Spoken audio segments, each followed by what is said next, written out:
안녕하세요. 김작가 책방입니다. 오늘 소개할 책은 휴먼 카인드입니다. 지은이 리트허르 브레그만, 옮기니 조현욱, 출판사는 인플루엔셜입니다. 이 책은 감춰진 인간 본성에서 찾은 희망의 연대기라는 부제를 가지고 있습니다. 부제에서 짐작하셨듯 이 책은 인간이 가진 착하고 선한 심성에 주목합니다. 스테디셀러로 알려진 이기적 유전자 등으로 대표되는 성악설, 즉 인간은 악하고 이기적인 존재라는 것을 정면으로 부정합니다. 인간은 협력하기를 좋아하고 그것에서 기쁨을 느끼며 나아가 사회 발전을 위해 신뢰감을 형성해 가는 것을 태생적으로 즐겨한다라는 가정이 이 책을 이끌어가는 대전제입니다. 인간의 추악한 본성을 드러낸 실험으로 유명한 필립 짐바르도의 스탠버드 대학 교도소 실험, 스탠리 밀그램의 전기 충격 실험, 그리고 방관자 효과를 잘 드러낸 키티 제노비스 살인사건 등을 들어보셨을 겁니다. 권위자에 복종하여 피험 대상자가 괴로워하는데도 지속적으로 전기 충격을 가하거나 가학 행위를 합니다. 대도시 한복판에서 피해자의 비명과 사건 상황을 목도하고도 수십 명의 목격자는 피해자가 죽을 때까지 도움을 주지도 않습니다. 그러나 알고 보니 이러한 실험과 상황은 연구자에 의해 조작되기도 하고 일정 방향으로 유도된 것으로 밝혀졌습니다. 과장되고 왜곡된 것도 많았습니다. 언론과 매스컴은 무수한 평화로운 순간들은 외면하고 폭력적이고 예외적인 사건들만 전면에 드러낸다는 것입니다. 자극적이고 말초신경을 자극하는 기사가 훈훈하고 인정 넘치는 기사보다 훨씬 더 많은 지면을 차지하고 있다는 것이 그 증거입니다. 구체적으로 어떤 내용을 다루고 있는지 책 속으로 들어가 보겠습니다. 사격을 거부하는 병사들. 전쟁은 본능이 아니다. 전쟁에서 우리는 상대를 죽이기 위해 총을 쏜다. 그러나 세뮤얼 마셜 대령이 태평양과 이후 유럽 전선에서 군인 집단을 계속 인터뷰하면서 발견한 사실은 그들 중 15%에서 25%만이 실제로 무기를 사용했다는 것이다. 중요한 순간에 대다수가 망설였다. 이런 상황에 좌절한 한 장교는 젠장 쏘란 말이야! 라고 소리를 지르며 전선을 오갔다. 그러나 그들은 내가 지켜보는 동안이나 다른 장교가 감시하고 있을 때만 총을 쏘았다. 300명이 넘는 병사들로 이루어진 대대에서 실제로 방아쇠를 당긴 사람은 36명 뿐이었다는 사실을 확인했다. 경험 부족이었을까? 아니다. 사격할 의지에 관해서는 신참과 숙련된 고참 사이에 차이가 없는 듯 했다. 그리고 총을 발사하지 않은 병사들 중 많은 수는 훈련 때 명사수였다. 어쩌면 그들은 그냥 공포에 얼어붙었던 것일까? 그렇지 않다. 사격을 하지 않은 병사들은 자신의 자리에 머물렀는데 이는 그만큼 그들이 위험을 감수했다는 의미다. 그들은 용감하고 충성스러운 애국자였으며 전우들을 위해 기꺼이 목숨을 바칠 준비가 되어 있었다. 그러나 실제 상황이 닥쳤을 때 그들은 의무를 회피했다. 총을 쏘지 못했다. 미국 남북전쟁이 한창이던 1863년 게티스버그 전투가 그런 예이다. 전투 이후 회수된 27,574정의 총을 조사한 결과 무려 90%가 여전히 장전이 된 상태였던 것으로 나타났다. 이는 전혀 말이 되지 않았다. 평균적으로 소총수는 총알을 장전하는데 95%의 시간을 소비했으며 발사하는 데 소요된 시간은 5%에 지나지 않았다. 총을 사용하기 위한 준비에 복잡한 단계가 필요했기 때문이다. 탄약통을 찢고 화약을 총열 속으로 붓고 탄환을 삽입하고 쑤셔 넣고 뇌관을 제자리에 놓고 공이치기를 뒤로 당기고 방아쇠를 당긴다. 조금 더 과장하지 않고 그토록 많은 총이 여전히 완전히 장전되어 있다는 점은 이상한 일이었다. 약 12,000정의 소총이 2중 장전되어 있었고 그중 절반은 3중 장전되어 있었다. 심지어 총열에 23발의 총알이 들어있는 경우도 있었다. 오랜 시간 뒤 역사학자들은 총을 장전하는 것이 총을 쏘지 않는 가장 완벽한 변명이라는 사실을 알게 되었다. 이미 장전되어 있으면 다시 장전했다. 그리고 또다시 장전했다. 1860년 프랑스 대령 아르당 디 피크는 휘하의 장교들을 대상으로 상세한 설문조사를 실시했는데 그 결과 군인들이 전투에 그다지 열성을 보이지 않는다는 사실을 발견했다.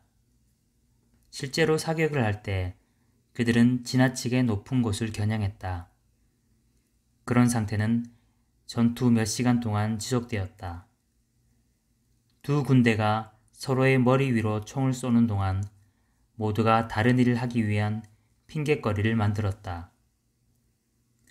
군사 전문가 데이브 그로스먼은 명백한 결론은 대부분의 병사들이 적을 죽이려고 하지 않았다는 것이다 라고 이야기했다. 스탠리 밀그램은 1961년 6월 18일 자신의 연구를 시작할 무렵 젊은 조교수였다. 그는 신문에 1시간당 4달러의 보수를 지급합니다 라는 광고를 실었다. 이 광고에 이발사, 바텐더, 건축업자, 사업가 등 일반 남성 500여 명이 지원했다. 그 후 몇 개월 동안 수백 명의 남성이 예일 대학에 있는 스탠리 밀그램 연구소를 방문했다. 2명이 한 조를 이루어 도착한 이들은 추첨을 통해 한 사람은 교사, 한 사람은 학습자 역할을 맡게 되었다. 교사들은 충격기계라고 불리는 큰 장치 앞에 앉았다. 이어 옆방에서 의자에 묶여있는 학습자와 함께 기억력 검사를 수행하라는 지시를 받았다. 오답이 나올 때마다 교사는 전기 충격을 가하기 위해 스위치를 눌러야 했다. 실제로 학습자는 밀그램 팀의 일원이었으며 기계의 전기 충격은 가짜였다. 그러나 교사들은 그 사실을 몰랐다. 그들은 이 실험이 처벌이 기억에 미치는 영향에 대한 연구라고 생각했을 뿐 실제 연구 대상이 자신들이라는 사실은 깨닫지 못했다. 전기 충격은 겨우 15V로 약하게 시작되었다. 그러나 학습자가 오답을 이야기할 때마다 회색 실험실 가운을 입은 남자는 교사에게 전압을 높이라고 지시했다. 15V에서 30V, 30V에서 다시 45V로 전압은 계속 높아졌다. 옆방의 학습자가 아무리 크게 소리를 질러도 위험, 심각한 충격이라고 표시된 영역에 도달한 뒤에도 지시는 계속되었다. 350V가 되자 학습자는 벽을 강하게 두드렸다. 밀그램은 약 40명의 동료 심리학자들에게 자신의 피험자들이 얼마나 심한 정도까지 이를 수 있는지 예측해달라고 요청했다. 그들은 한 목소리로 최대 1%에서 2%, 즉 완전히 사이코패스들만 450V까지 이어갈 것이라고 대답했다. 실제 충격은 실험 이후에 발생했다. 연구 참가자의 65%가 극단으로 치달아 450V에 이를 때까지 계속 충격을 가했다. 이들은 평범한 아빠이자 친구, 남편이었지만 그들 3분의 2는 무작위로 만난 낯선 사람에게 전기 충격을 가했다.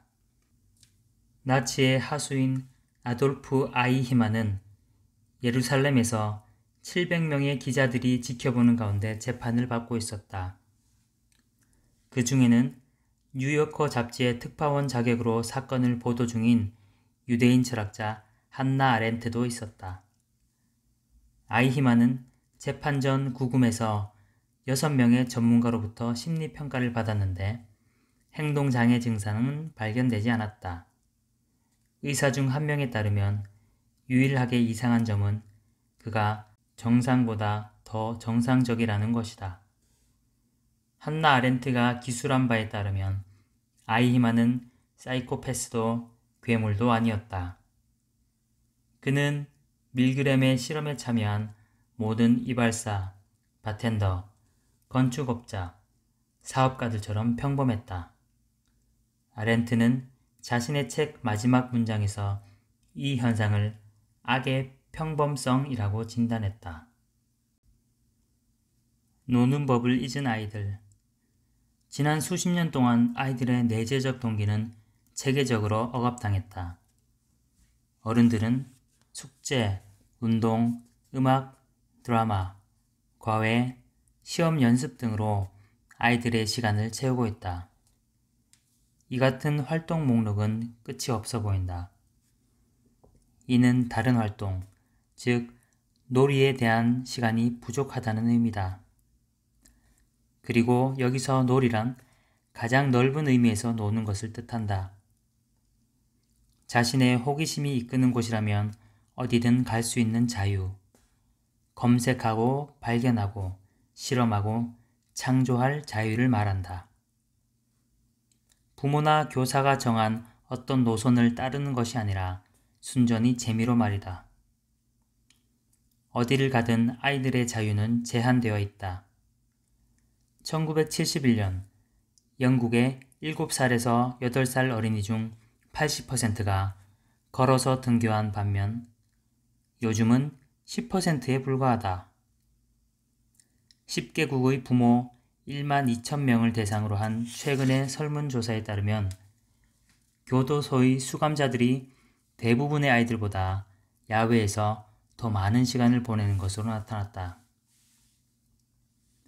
미시간 대학의 연구원들은 아이들이 학교에서 보내는 시간이 1981년에서 1997년까지 18% 증가했다는 것을 발견했다.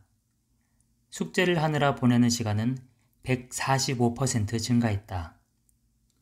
사회학자와 심리학자 모두 이러한 진전에 대해 경각심을 나타냈다. 미국에서 시행된 장기 연구 결과에 따르면 어린이들의 스스로 느끼는 상황 통제력이 줄어들고 있다는 사실이 밝혀졌다. 이는 자신의 삶이 다른 사람에 의해 결정된다고 생각하는 아이들이 점점 늘어나고 있다는 것을 의미한다. 미국에서는 이러한 변화가 매우 심하다. 2002년 보통의 어린이들은 스스로의 삶에 대한 통제력이 부족하다고 생각하고 있었다. 이 수치는 네덜란드에서 그렇게까지 극적이지는 않지만 추세는 동일하다. 2018년 네덜란드 연구자들에 따르면 어린이 10명 중 3명은 일주일에 한 번 혹은 전혀 밖에서 놀지 못하는 것으로 나타났다. 착한 행동을 할 때 역겨운 기분이 드는 사람이 있을까? 놀라운 사실은 우리가 선을 행하는 것도 기분이 좋은 세상에 살고 있다는 것이다.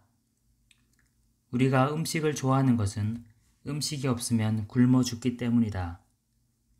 섹스를 좋아하는 것은 섹스 없이는 멸종될 것이기 때문이다. 우리가 서로를 돕는 것을 좋아하는 것은 서로가 없으면 우리는 말라 죽을 것이기 때문이다. 일반적으로 좋은 일을 하면 기분이 좋은 것은 그것이 실제로 좋은 일이기 때문이다.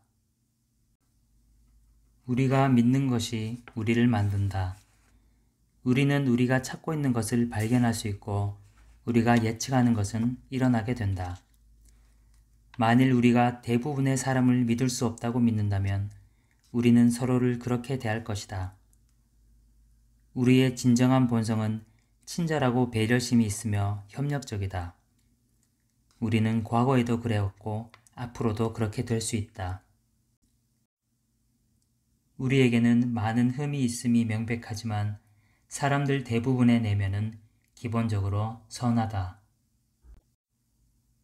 최재천 교수가 이 책의 추천사에서 언급했듯 이 책을 읽고 우리 모두 따뜻한 사람들로 거듭났으면 좋겠다는 생각을 해봅니다. 이상으로 휴먼카인드 소개를 마치겠습니다. 다음 편에 뵙겠습니다. 감사합니다.